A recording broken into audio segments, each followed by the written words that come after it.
Ndabaramukije bakunzi b'urubuga rwacu rwa YouTube Pisco Entertainment and Media. Ni psychologue nkuko yama yabashikirije ibiganiro bica kuri runo rubuga rwacu.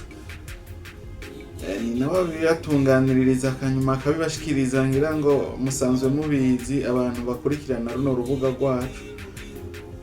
Muti uyu munsi rero none baduteguriye ikiganiro kivuga kuki bivanye n'abantu benshi bakunda kunyihenda ko ugasanga bamwe barashaka no kumenya psychologue uwo ari we, hari n'abashaka kumenya n'iryo zina iyo ryavuye, bamwe bibaza yuko psychologue ari ryo zina abavyeyi banje banyise, abandi nabo hari n'igihe usanga psychologue batari bwanaryumve mugabo bakaba baryumvise nyene nko kuri jewe. Rero uyu munsi jewe ikiganiro nabateguriye ngo mbanze ndabahe umwidondoro wanje, ndababwire life yanje kuva mu buto kugera uyu munsi. Ikiganiro novuga yuko coba ari ikiganiro kiza kuba kirekire, ariko ntabwo kiza kuba kirekire kuko sinovuga ubuzima bwanje aho naciye n'ibyo naciyemo byose hanyuma ngo mpeze ngo ndabivuge mu minota mikeya, kuko maze imyaka myinshi ngira ngo murabona yuko ni imvi zamaze kuba zarasheshe, tubona yuko ntari uwavuba. Rero muti psychologue ninde? Psychologue nuwahe? Yavukiye hehe? Psychologue yize hehe?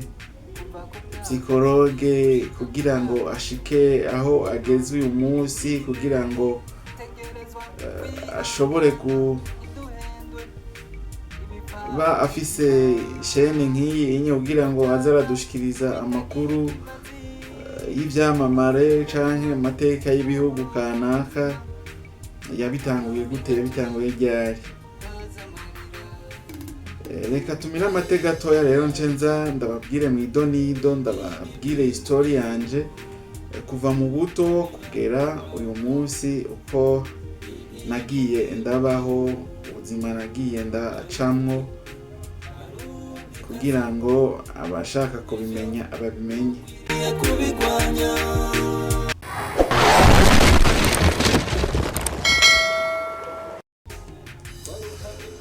Turasubiye kubaramutsa, ndasubiye kubaramutsa, sangwe ikaze rero muri kino kiganiro. Umunsi ikiganiro nabateguriye ni ikiganiro kivuga ku buzima bwanje, yaho naciye kuva nkiri muto. Ngira ngo kuva nkiri muto byinshi naraciyemo sinovyibuka byose, ariko muri make psychologue amazina yanje nitwa Audace Niyongendako. Ayo niyo mazina niswe n'abavyeyi banje. Iryo rya psychologue ngira ngo muraza kumenya naryo iyo ryazananye, kuko navyo ngira ngo ndaza kubivuga mu byo nza kuvuga biri imbere.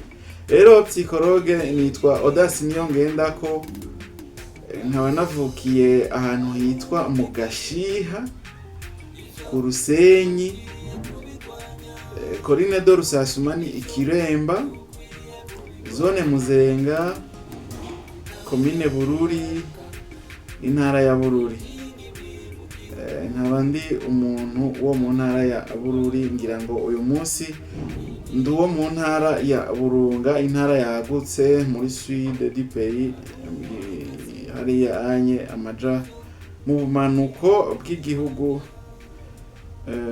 c'u Burundi. Duhana urubibe n'intara ya Makamba n'intara ya Rutana, kuko uri mu Rutovu, uvuye mu Rutovu ca winjira mu ntara ya Rutana aho bita mu Kivoga, ngira ngo murahabona hariya ku Gitaba nk'abantu baba bamaze gutemberera mu burere bwa hariya. Tugahana urubibe n'intara ya Gitega, ngira ngo za komine Gishubi, zoba duhana imbibe na komine Songa yari mu ntara ya Bururi ya kera. Tukongera tugahana nyene urubibe n'intara ya Mwaro. Urabona uvuye hajya mu Mugamba uraca muri Mwaro gatoya uteruja Bujumbura rirare. Tukongera tugahana urubibe n'intara ya Rumonge. Rumonge yahora iri mu ntara ya Bururi, ikiri mu ntara ya Bururi ariko uyu munsi Rumonge ni intara ya Rumonge. Rero psychologue navutse mu muryango novuga ko utari ukenye canke utari utunze, navutse mu muryango ubayabaye, kuko sinohava mbesha ngo narigeze mbura ivyo gufungura, kuko umaze kuba ufise ivyo ufungura ibindi navyo ni mu nyuma. Ubutunzi s'amamodokari, sikuvuga nuko muba mufise ibintu vyinshi. Nakuze mu muryango iwacu mbona dutunze inka no kurima barima. Rero muri make bari aborozi, abavyeyi bacu n'aborozi, bari aborozi bakongera bakaba barima. Rero urumva ngaho umaze kuba uvuga uti iwacu turarima n'ivyo kurya biraboneka, kandi tumaze kuba turi aborozi twaratabira bikamera tukaronka n'ico dufungura. Rero iwacu twari mu muryango ubayabaye, iwacu n'umuryango ubayabaye, sinovuga ngo niyo twari mu muryango wifise cane, wari umuryango ubayabaye uri hagati na hagati, niko nobivuga, kuko utigeze ubura ico ufungura, umuryango waba umeze neza. Rero natanguye amashure mu mwaka w'igihumbi kimwe amajana 993 na kane. Je natanguye amashure ndadaye baza bamaze kumwica. Natanguye amashure mu gihe c'intambara, mu gihe mu Burundi bitari bimeze neza. Ivyo ndabibamwo ndibuka intambara yagiye guhera niga mu mwaka w'8 mu mwaka w'9 gutyo.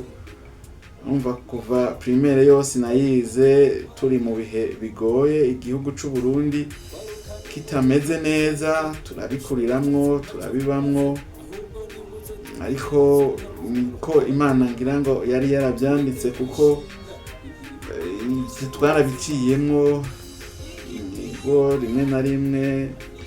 Intambara zaraza ziraca iwacu tugahunga, hanyuma bigacureha, tukongera tukasubira mu mirimo yacu, tugasubira mu mashure tukiga. Turabibamwo uko nyene. Hanyuma intambara igera guhera mu mwaka w'2003 ngeze mu mwaka w'8 gutyo, mwaka w'9. Rero candabandanya amashure yanje nsubiye inyuma gatoya. Natanguriye amashuri ahantu hitwa Ikiremba, primaire ndayiga muri Ikiremba ya mbere, école primaire do Kiremba 1. Ndayimara, ndayihejeje nja muri lycée communal. Hari abantu benshi badakunze kuvuga aho baciye mu by'amashure, mbe nk'abarimu bahora batwigisha batubwira ko batigeze baduhura, ariko nkaca nibaza abo twiganye nabo bigisha uno munsi ibyo babwira abanyeshuri gaciyemo. Hama nca niga lycée communal Kiremba Sud kuva mu mwaka w'7 gushika mu mwaka w'10. Ndakora test ya 10e. Ico gihe twe twari muri systeme ya kera, nizeje systeme ya kera, ntabwo nizi systeme y'uno munsi. Ase systeme niyo novuga jewe na gizene naba narize. Test ndayitora, ndagenda mbandaniriza amashuri aho nyene muri superieur. Mwaka wa 11 niga lettre moderne, mwaka wa 11 w'12 ncangera guheza amashure mu mwaka w'ibihumbi 2012 niho naheza humanité générale. Mwaka wa 13 nizi gisata c'indome byo bita lettre moderne muri lycée communal do Kiremba Sud. Aho narakoze examen d'etat, maze gukora examen d'etat sinovuga ko nagize amahirwe ngo nshobore gushikana ajya amanota asabwa kuja muri Université y'u Burundi, narashoboye kubura nk'amanota 2 kugira ngo nkwize senka ncenja muri Université y'u Burundi. Ico gihe nca niga Université de Grand Lac Campus Kiremba muri faculté ya psychologie et sciences de l'éducation, le département de psychologie, option de la psychologie clinique et sociale. Ndiga umwaka wa mbere, wa kabiri, ndaheza umwaka wa gatatu kuko twebwe twashitse muri nouveau système ya BMD, baccalauréat maîtrise na doctorat. Rero nca niga iyo myaka 3 ngirirwa amahirwe niga imyaka 3 abavyeyi barandihira privé ko ni privé, ndiga Université de Grand Lac ndayiheza. Inyuma yaho nagiriye stage i Makamba, amazeho nk'amezi 3 gutyo muri centre de réadaptation physique mu kigo c'ababikira hajya i Makamba. Ngira ngo benshi barahazi nk'abantu baba baramaze gutembera, baba bamaze gushika i Makamba. Niho nagiriye stage, nagira iyo formation, ndamarayo nk'amezi angahe, hanyuma nca ndategura travail de fin d'étude ijya bavuga ngo gusoma, mugabo twebwe sinovuga ko ari gusoma ko yari na rapport de stage. Nca ndandika igitabo, nagiye kubisozera neza hari mu kwezi kwa11 2017 niho naja imbere y'abantu gusoma, ndasoma ibyo nanditse. Hari 2017 mu kwezi kwa11 rero niho umwe mu bari muri jury yaciye avuga ati mpejeje, ati wewe ubu rero gikira umufitire psychologue, uyu munsi urabaye psychologue. Rero kubera ico gihe nigira umuntu w'umusanisani, umustar nyene, abari baje kunshigikira baciye batangura kumpamagara psychologue. Ko kazina kaca kamera nk'agahaguruka kuko ico gihe twari dufise club yitwa Young Famous, twarasohora umuziki, twararirimba umuziki, yari team y'abantu abaririmba twari 4, mugabo twari dufise n'abadanse, twari dufise club niniya kuko hari n'ibintu by'inkino z'imico kama twakina. Abantu ngira ngo baherereye muri Songa hano hitwa Rutunzwe ngira baratuzi, twara tuja mu competition, hari abakina ivyese, abandi nabo tugatamba umuziki, twari dufise inkino nyinshi. Rero iryo zina rya psychologue ricari bandanya uko, ni naho rero kugeza none munsi iryo zina novuga ryaciye riguma rinkurikira. Sinovuga ngo jewe ndamaze gukora ibintu vyerekeye psychologie, uretse aho nagize formation, nakoze iyo formation ya fin d'étude muri centre de réadaptation physique i Makamba CREAP mu mvunyapfunyo. Nta bikorwa vya psychologie ndakora. Rero iryo zina rya psychologue ryamfasha uko abafana nibo baciye baguma banyita psychologue, nandi cyamengo iryo rya psychologue nsanzwe narize n'ibintu vya psychologie, urumva niho havuye iryo zina. Rero gataho ubuzima bwaciye bubandaniriza mu muziki 2017 2018 2019 gushika ngira ngo 2020 narakoze ibintu bijanye n'umuziki. Nabwo novuga ko ntashoboye kuhaguruka cyane ngo nshobore kumenyekana ahantu henshi hatandukanye, ibyo narabiciyemo ndabizi. Rero 2017 twarakoze ama competition, ngira ngo nk'abantu bakurikiranye concours de la chanson yari yateguwe na RTNB, umugwi wanje naririmbamwo twarashoboye gutogwa,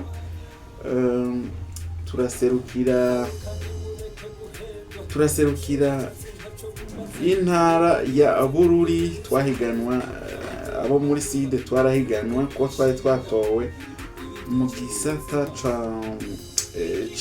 c'indirimbo z'ibidukikije caduhiganwa n'abo mu ntara ya Rumonge, intara ya Makamba, n'abo mu ntara ya Bururi yari bari batowe, duhiganwa n'abo muri Rutana. Rero Young Famous uwo mugwi narimwo turatoka kugira ngo tuzoje muri finale. Rero finale yarabaye kuri Efi Nyakabiga, c'était en 2017 nyene. Twarashoboye guhiganwa ba Cedric Bangi twari kumwe nawe nyene yari yakoze indirimbo y'ibidukikije. Rero mva uvuye Bururi ugiye guhiganwa Bujumbura, ugiye guhiganwa na ba Cedric Bangi ko nawe yari mu bo twahiganywe. Ndibuka Cedric yarashoboye gutwara ikibanza ca kabiri, natwe turatwara ikibanza ca kane. Muri make twarakubiswe ariko ntitwashoboye kuvuga duti turahagaritse, ahubwo twarakoze umuziki cane ku buryo yaho mu karere iwacu uwo muhoye wese yakubonamwo umuziki yabona yuko ariko kazi kacu. Ibiraka twararonse, tuvuge nk'ibiraka twashoboye gukorana na Cordaid, twashoboye kuba dushobora kuzunguruka intara ya Bururi, baravyibuka abantu bo ahantu hitwa mu Gisisi hajya ku makoraniro Imatana, muribuka ngira ngo ko twakunda kuhaza. Abo mw'Irongero hariya mu Rutovu, Ivyanda, Bururi, mu Karimbi, murabizi twarakunze kuba turi kumwe na bo muri Cordaid. Mu nyuma gataho komine yacu nabo bati reka tubahe muturirimbire indirimbo hayagize no komine yacu ya Bururi. Turabijako, turabikubita kabisa, indirimbo ziraba muca muvyumva namwe. Iyo ndirimbo ukenera kuja uzikenera aragenda yandike kuri YouTube Young Famous Burundi, araza kubona indirimbo twebwe twashoboye gukora nk'umugwi Young Famous ziri kuri iyo chaîne ya YouTube yitwa Young Famous Burundi. Rero gataho mwaka 2018 twarabandanije umuziki, 2019 turabandanya umuziki kugeza umwaka nyene 2019 jewe ndava mu gihugu. Maze kuva mu gihugu kubera ubuzima nyene umuntu ararondeza. Gataho imbere yuko mva mu gihugu nararondeye amastage professionnel ku maradiyo atandukanye yo mu gihugu, kuko nariyumvamwo yuko jewe noshobora no kuba nk'umujournaliste, nariyumvamwo yuko noshobora gukora nk'umuntu atanga amakuru, nari umuntu avyiyumvamwo naho atari vyo nize. Ndarondera amastage professionnel kugira ngo mbe ndarondera ikintu kinyokipa kindi, ariko narashoboye kubura benshi bampa rendezvous. Sinzi gato umugenzi yaciye ambwira ati rero wewe je ndi mu gihugu ca Kenya, reka ndagupangira akarere urondera ivyangombwa hama uce uza ino muri kino gihugu. Ubuzima ino urashobora kutombora bugahaguruka agatoya. Rero ya maradiyo yari yampaye amaradiyo kugira ngo nzogende ngirente nkora iyo stage professionnel. Sinasubiye no kuvyibuka, maze kumva yuko ngomba nje mu makungu ndose umuntu azonyakira deja uca uvyumva nawe, kuko uri mu gihugu c'u Burundi uba wibaza umuntu ari mu makungu yuko ari umuntu yarenganye, ariko siko biri. Ubuzima buragoye, ushobora kugira chance ukaronka akazi kameze neza, ukaronka ubuzima bwiza, nkuko no mu Burundi ushobora kuronka ubuzima bwiza.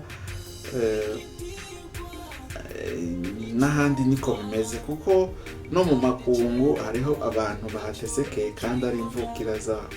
Umaze kuraba nkajya ama etage umengo ni bibiriti bigerekeranye, uca wibaza ngo niyo umuntu agiye mu makungu aba agiye gukoreramo canke aba agiye kubamwo, ajya uyabonesha amaso gusa kandi umaze nko kubona nk'umuntu ari mu makungu yifotoje yasohotse uwo munsi wa Mungu canke umunsi wa rencontre kanaka yifotoreje ahantu kuri etage meze neza, uca wibaza ngo niho akorera canke ngo ni ubwo buzima bwiza baye, ariko siko biri. Rero je naciye ndondera ibyangombwa kugira ngo nze ndonderere ubuzima mu gihugu ca Kenya. Byarakunze ibyangombwa ndabironka n'itike, kubera no mu muziki utwo turaka twaza turaronka amahera umuntu ntiyayiryohera nk'ukundi, ahubwo yapanga ico yogirante yo kwifashisha kugira ngo yiteze imbere. Rero jewe ncandava mu gihugu mu mwaka w'2019 ncanira nerekeza mu gihugu ca Kenya. Ndashika mu gihugu ca Kenya nsanga ubuzima buragoye. Nasanze ubuzima ari ubundi butandukanye n'ubwo nari nsanzwe ndimo. Bimwe byo kwigira ubustare by'ubusanisani birabanza biribagirwa gatoya, nca mbanza nja mu bundi buzima. Rero ndamenyereza buke ndakora ibyo abandi bakora mu gihugu ca Kenya, ndamenyereza nta n'igiswahili urazi kuva i Bururi agace bavuga igiswahili ni muri Rumonge honyene niho hari igiswahili, kandi n'igiswahili co mu Burundi sico giswahili co muri Tanzania, nta nubwo ari n'igiswahili donc igiswahili co muri Kenya ntabwo ari ca giswahili tumenyereye co ngaho mu Bwiza mu Buyenzi, biratandukanye. Gusa uzi ico giswahili co mu Buyenzi birafasha sico kimwe n'ubujava ruguru ahonye udusanga biko biragufasha bimwe kuko birasa. Rero ndashika ndamara nk'amezi nk'atatu ntarabona iyo ndi nibarabara ryonyene, narabona yuko atari yayandi tumenyereye yo ngaho onye kuri Gare du Nord. Nabona yuko arayandi mabarabara si Avenue du Peuple mu Burundi, kuko je nashikiye ahantu hari ibarabara ryitwa Rika Road, hari amabarabara usanga aca hejuru, imodoka zica hejuru, izindi zigizene, byaragorana cane. Rero muri ayo mezi atatu inyuma yaho gatoya COVID-19 kiradufata, barugara kila kitu, barugara ubuzi, barugara amashengero, ubuzima buca buracangana wa, kuko n'umuntu ntiyari bwabone n'ivyo arimwo, ntiyari bwaronke n'uburyo bwo kwibeshaho. Gusa ivyo gihe byabaye imisi mike, hanyuma turasubira mu buzi bwacu, turasubira ako murongo. Rero muri ico gihe hateye handyohera, kuko navuga nti jewe umunsi nasubiye gusubira mu gihugu c'iwacu mu Burundi ndimse nk'agataye mfise nk'ivyo nzokora, ati sinzogaruka ino. Ariko 2020 gutyo nari mu gihugu c'u Burundi, ego hararyoshe, harakayaga keza, mugabo kuronka ibyo ukora udasanzwe ufise imitahe ikwiye navyo biragoye. Ariko kandi sinari natashe kugira ngo ngume mu gihugu, kuko naza namaze kuronka akazi, naza namaze kumenyera Kenya, byasaba yuko ngaruka. Rero nkuko nari nkunda ibintu bya entertainment by'amamedia, narakunda gukurikirana ama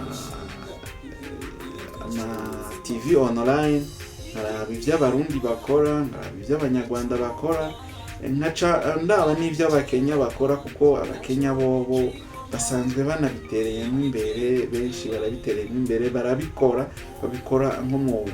Rero kubera nanje navyiyumvamwo, nayumvamwo ko noza ndapiga du story nka dushira nko kuri YouTube, kugira ngo n'umwana w'iwanje canke umuzukuru wanje azoguma abona ati uyu yari sokuru canke uyu yari papa, n'abandi bose babone yuko nanje nari mfise impano. Kandi si byiza kwicarika impano, mu gihe wowe ufise impano kuyikoresha navyo ni byiza cane.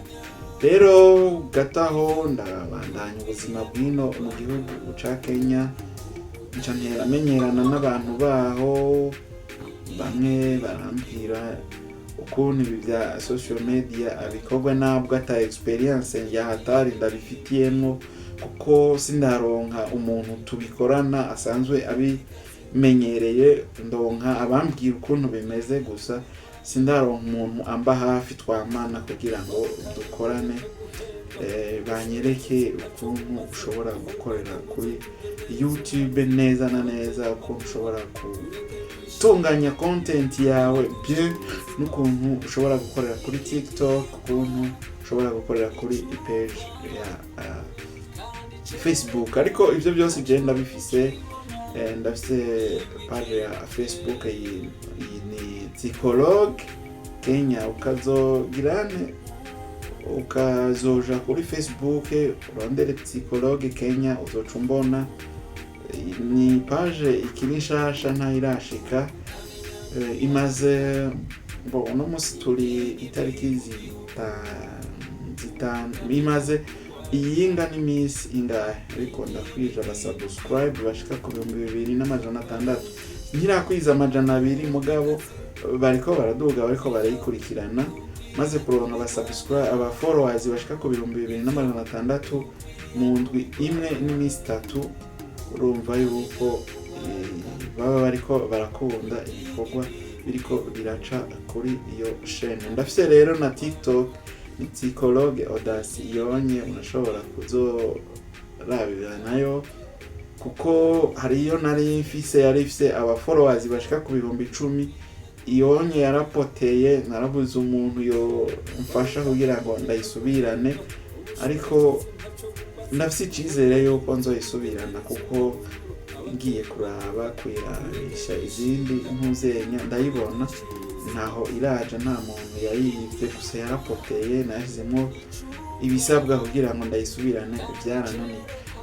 Rero nyuma yaho gato runo rubuga rwa Pisco Entertainment and Media, impamvu nariyumviriye kurushiraho ni kugira ngo nkomeze impano, kuko ikintu uciyumvamo ukabona yuko unagikora byo byiza ukigejeje, kuko si bibi. Rero ndayimaranye amezi ashika kuri 6, nkaba ndayitanga ko amakuru, nkanga ko ubuzima bw'abantu bashoboye kuba ibyamamare, nkayitanga ko n'amakuru asanzwe, ngira ngo woja kuyiraba utari bwayibone runo rubuga, ahubwo arasabwe kugira subscribe, agire na like kugira ngo adushigikire, abone yinjire mu muryango. Bahita mu bwami bwa Pisco Entertainment and Media, kuko tuhakorera byinshi kandi tuzeye kuzohakorera ibikorwa byinshi bitandukanye.